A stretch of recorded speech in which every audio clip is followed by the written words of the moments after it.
Pelatih PSM Makassar Bernardo Tavares kembali menyoroti kinerja wasit pasca laga melawan Persis Solo di Stadion Manahan. Dalam lanjutan pekan ke-11 Liga 1 29 September, PSM Makassar menahan imbang tuan rumah Persis Solo di Stadion Manahan. Persis unggul lebih dulu melalui gol yang dicetak Irfan Jauhari pada menit ke-23. Sementara itu, PSM Makassar berhasil menyamakan kedudukan pada menit ke-44 lewat gol yang dicetak Kenzo Nambu.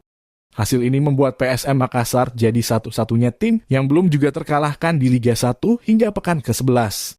Meski begitu, pelatih PSM Makassar Bernardo Tavares mengaku tidak puas dengan permainan timnya sore ini.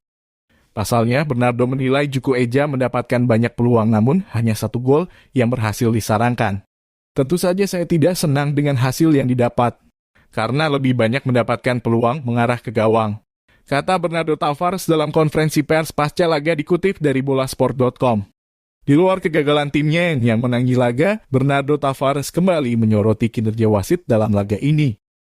Khususnya jelang laga berakhir, wasit memang meniup peluit setelah tambahan waktu berlangsung lebih dari 4 menit seperti yang awalnya ia minta.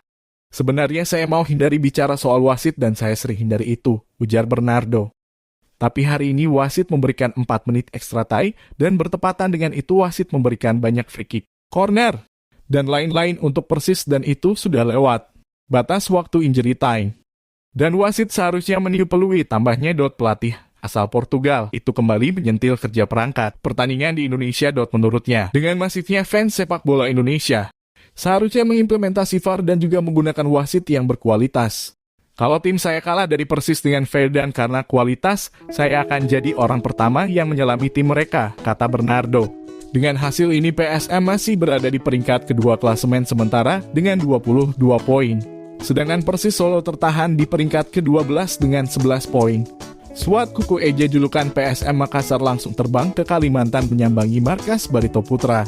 PSM Makassar di bawah manajemen baru dipimpin Sadikin Aksa menggantikan Munafik Arifudin menargetkan gelar juara musim ini.